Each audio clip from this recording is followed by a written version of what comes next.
नमस्कार। स्वागत है आपका मेरे चैनल में। आज मैं आपसे लद्दाख के बारे में बात करूंगा। सबसे पहले मैं आपसे अनुरोध करूंगा कि मेरा चैनल, जिसका नाम है मेजर जनरल ठाकुर, अगर आपको उचित लगता है तो उसे सब्सक्राइब जरूर करें। पिछले महीने मुझे लेह जाने का मौका मिला। वहाँ पर 10 दिन मैंने बिताए और लेह में ही काफ़ी जगह मैं वहाँ पर गया। नीमू, जहाँ पर कि मैं 20 साल पहले 2 साल के लिए वहाँ पर डिप्लॉयड था, पोस्टेड था। और उसके अलावा अलची, चुशूल, कारू, इन जगहों पर मैं गया, लोगों से मुलाकात की। और जैसा कि हम सभी जानते हैं, लद्दाख अपने आप में उसका एक अलग स्थान है हमारे देश में। बुद्ध धर्म का वहाँ पर बाहुल्य है। वहाँ के लोग बहुत ही सरल स्वभाव के, मिलनसार लोग हैं। और वहाँ के लोगों में दो बातें जो उनके दिमाग में सर्वोपरि हैं आज के वक्त। पहला, लद्दाख की जलवायु के बारे में वहाँ के लोग काफ़ी चिंतित हैं। उनको डर ये है कि जो डेवलपमेंट का जो पेस है, जिस तरह से उत्तराखंड में डेवलपमेंट हुआ है, उस तरह का डेवलपमेंट अगर लद्दाख में होगा तो वहाँ की जलवायु को खतरा है। और जैसा कि हम सभी जानते हैं कि लद्दाख में जो बर्फ़ पिघलती है, उसका जो पानी है, उस पानी से खेती होती है। तो लोगों को डर ये है कि ऐसा नहीं होना चाहिए कि आने वाले समय में जलवायु में परिवर्तन आए। तो ये उनका पहला मुद्दा है जो कि उनके लिए अहम है।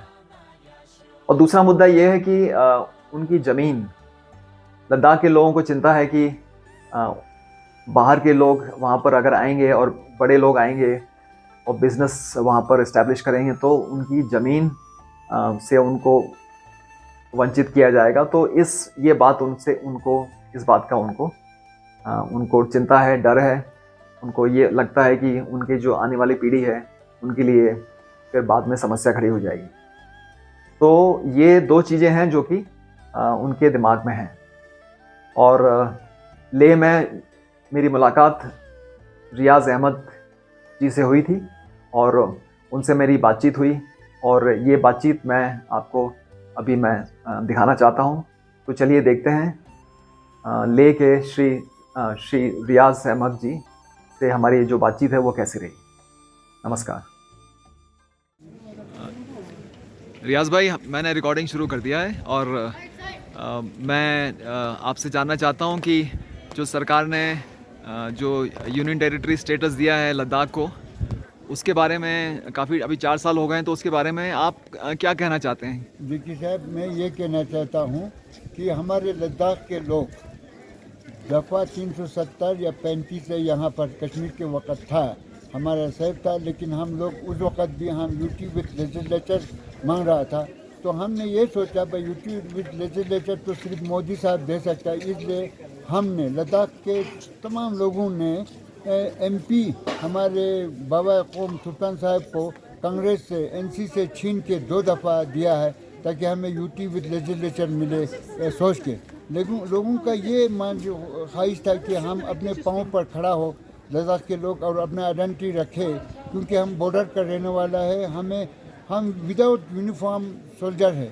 हम जब चाइना का जंग हो या पाकिस्तान के जंग हो, उस वक़्त आदमी के साथ साथ बैठ के हमने काम किया। तो इसमें बॉर्डर में हम दूसरा आदमी जो घुस के हमारा ये हिंदुस्तान का हिंदुस्तान के गेट को तबाह नहीं करने के लिए हम यूटी विथ लेजिस्लेचर मांग रहा है। हमारा आबादी बहुत छोटा है, लेकिन हमारे पास 2 बॉर्डर होते हैं, पाकिस्तान और चाइना।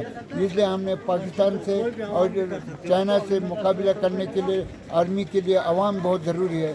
बॉर्डर के देने वाले आदमी जो रहने वाला हम आर्मी के साथ सीना तान के बैठने वाले हैं। इसलिए हमने एनसी से, कांग्रेस से छीन के हमने दो दफ़ा एमपी दिया है। एक सुल्तान साहब, एक हमारे डायनामिक, एक यंग जो हमारे इस वक्त है जिनाबी हमारे इस वक्त एमपी है, वो हमने दिया है। लेकिन हमें उम्मीद था कि मोदी साहब जल्दी से जल्दी लेजिस्लेचर या यूटी विथ 6 शेड्यूल देने के लिए उनके मंशूर में भी लिखा था, अभी तक नहीं मिला। अगर नहीं देगा तो लद्दाख का आवाम का विश्वास खो बैठेगा। फिर तो सारा हिंदुस्तान का आवाम का विश्वास खो बैठेगा। क्यों? क्योंकि जो ज़बान दिया है ज़बान का पक्का होना चाहिए। लद्दाख के आवाम ने ज़बान दिया है, मोदी जी को 2 दफ़ा MP देने का, वो हमने दिया है। जय हिंद। हाँ, एक मिनट। हाँ, अभी रेडी। देखिए, हमारे लद्दाख के लोग मोस्टली ज़मींदार है, और ये ज़मींदार जो है ना, वो लेबर करके भी हम अपने बच्चों को एजुकेशन देते हैं। उसमें हमारा बच्चों एक दिन का रोटी काट के भी हमने बच्चों के एजुकेशन दिया। उनको जॉब नहीं मिला है, हमें उम्मीद है वो जॉब भी मिलना चाहिए। हाँ, देखिए, आपने काली में हमारे कंट्रेक्चुअल में उसको 10,000 मिलता है। 10,000 से बच्चों को तालीम दिया। इससे भी हमें इससे पता चलना चाहिए आप लोगों को, हमारे बच्चों को ना जॉब मिलने से कितना परेशान है। ये परेशान हाल होने के लिए हमने बहुत कुछ कोशिश किया था यूटी विद लेजिस्लेचर मिलने के लिए, वो भी नहीं मिला, तो हमें बहुत दुख है।